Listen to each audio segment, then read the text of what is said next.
நம் ஆண்டவர் இயேசு கிறிஸ்துவின் நாமத்தினால் மகிழ்ச்சியும் சமாதானமும் நம் அனைவரோடும் இருப்பதாக.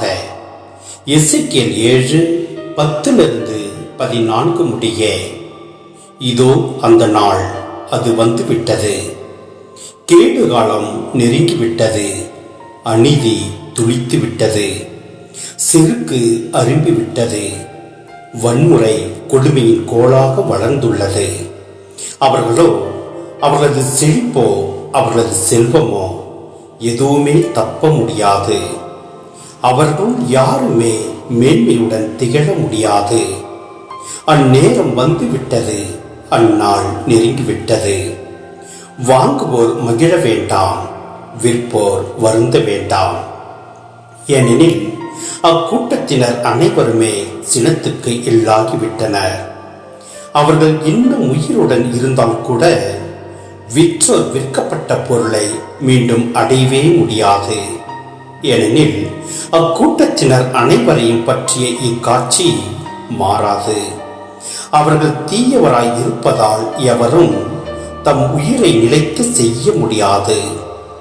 அவர்கள் எக்காலம் ஊதி எல்லாவற்றையும் தயார் நிலையில் வைத்திருந்தாலும் போரிட செல்வோர் யாரும் இல்லை. ஏனெனில் என் சினம் அக்கூட்டத்தினர் அனைவர் மேலும் உள்ளது. சிந்தனை. இங்கு ஆண்டவரின் நாளை பற்றி கூறப்பட்டுள்ளது. ஆண்டவரின் நாள் என்று கூறாமல் நாள் என்று மட்டுமே இங்கு கூறப்படுகின்றது. ஆமோஸின் காலம் வரை ஆண்டவரின் நாள் இஸ்ரேல் மக்களின் வெற்றி திருவிழா என கருதப்பட்டது. ஆனால் ஆமோஸ் அந்நாள் அனைவருக்கும் தீர்ப்பு நாள் என்பதை வலியுறுத்தினர். அநீதி, வன்முறை ஆகியவை வளர்ந்துவிட்டது என்று எசேக்கியேல் கருதுகின்றார்.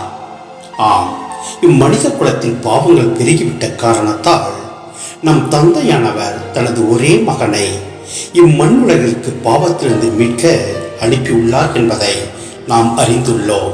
எனவே இத்திருவருகை காலத்தில் இருக்கும் நாம் அனைவரும் பாவத்தை விட்டு புதிய பிறப்பாக பிறந்து நம் ஆண்டவரோடு இணைந்து வாழ்வோம். எல்லாம் வல்ல இறைவன் நம்மை நிறைவாய் ஆசீர்வதிப்பார். ஆமென்.